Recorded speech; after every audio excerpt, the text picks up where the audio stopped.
సీదల సత్యం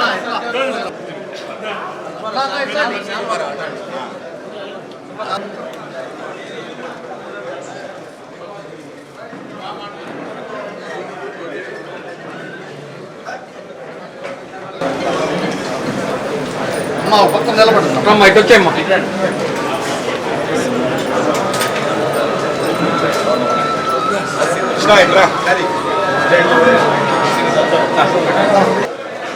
ఏల్చూరి వెంకట శ్రీనివాసు అన్ని సురేంద్ర కాకరపర్తి సుదర్శన్ కారంశెట్టి రాధాకృష్ణ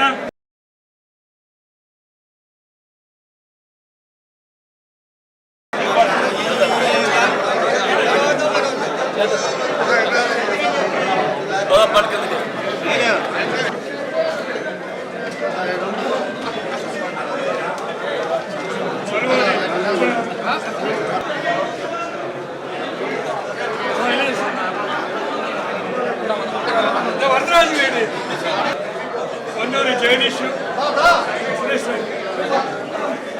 జగదీష్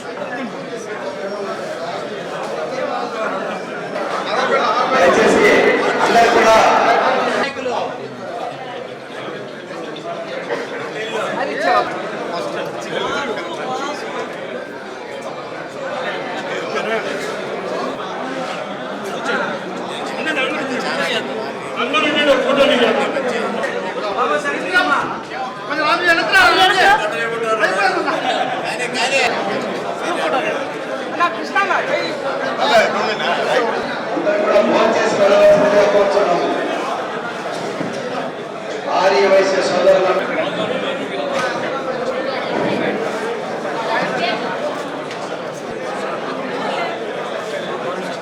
200 కుటుంబాలు ఈరోజు నాయకులు కానీ కార్యకర్తలు అందరూ కూడా ఈరోజు వైఎస్ఆర్ పార్టీ చేస్తున్నందుకు వారికి నా కృతజ్ఞతలు తెలియజేసుకుంటా ఉన్నా.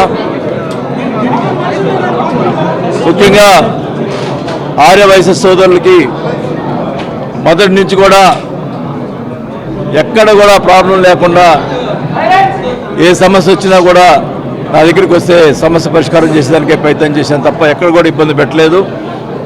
మరి ఈ మధ్య కాలంలో ఆర్య వైశ్యులకి నాయకులందరూ వచ్చి ఆరంభ క్షేత్రం కావాలంటే అక్కడ స్థలం ఇచ్చి ఏర్పాటు చేసి చేయటం, మరి అక్కడ సోదరులందరూ కూడా అక్కడ ఆరంభ క్షేత్రం కట్టడం కూడా జరిగింది.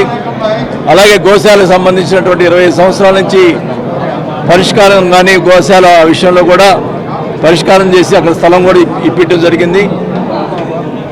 మరి ముఖ్యంగా బాబూజీ కాంప్లెక్స్ సంబంధించి మరి రెగ్యులైజేషన్ కోసం అడిగినప్పుడు రెగ్యులేషన్ కూడా శాంక్షన్ చేయడం జరిగింది.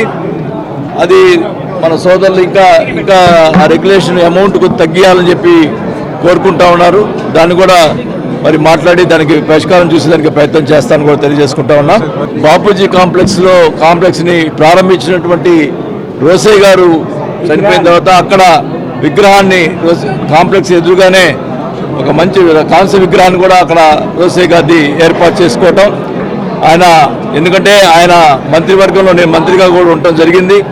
ఆయన రుణం నేను తీర్చుకునే దానికోసం అక్కడ విగ్రహం కూడా పెట్టానని కూడా తెలియజేసుకుంటా ఉన్నాం.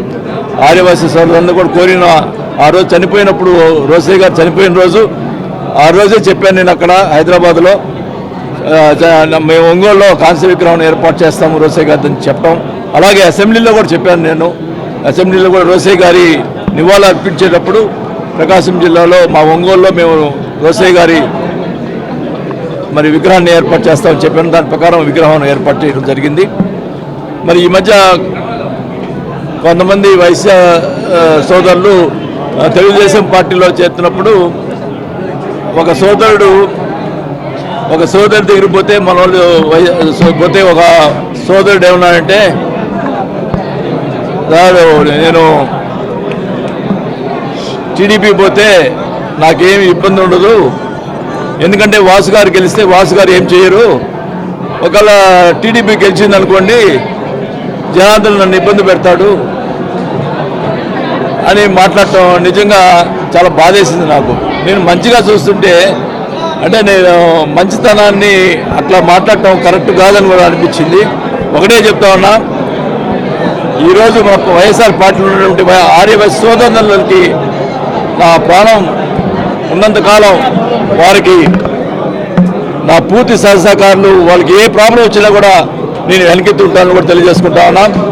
అట్లని చెప్పి మళ్ళా గెలిచిన తర్వాత మళ్ళా వచ్చి మాకు అది చేయండి అంటే మా సోదరులందరూ కూడా రికమెండ్ చేస్తే తప్ప వాళ్ళు ఎవరు కూడా సహాయం చేయాలని కూడా చెప్తున్నా. ఎందుకంటే దానికి మంచితనానికి కూడా ఒక హద్దు ఉంది. దానికి ఈ రకంగా సద్వినియోగం చేసుకోవడం కరెక్ట్ కూడా కాదు. కుటుంబాలు ఆర్యవైశ్యులు అందరూ కూడా వాసన సమక్షంలో పార్టీలో చేరడం చాలా సంతోషంగా ఉంది.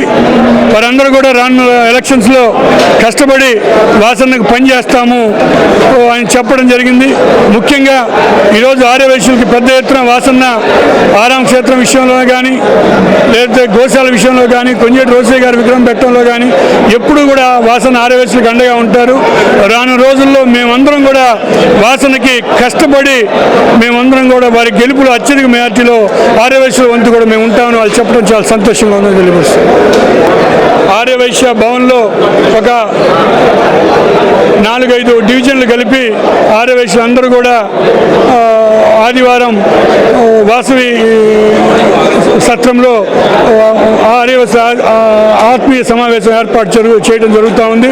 ఒక 4-5 డివిజన్లకు ఒకసారి కలిపి టౌన్లో అన్ని చోట్ల కూడా మీటింగులు పెడతామని తెలియపరుస్తుంది.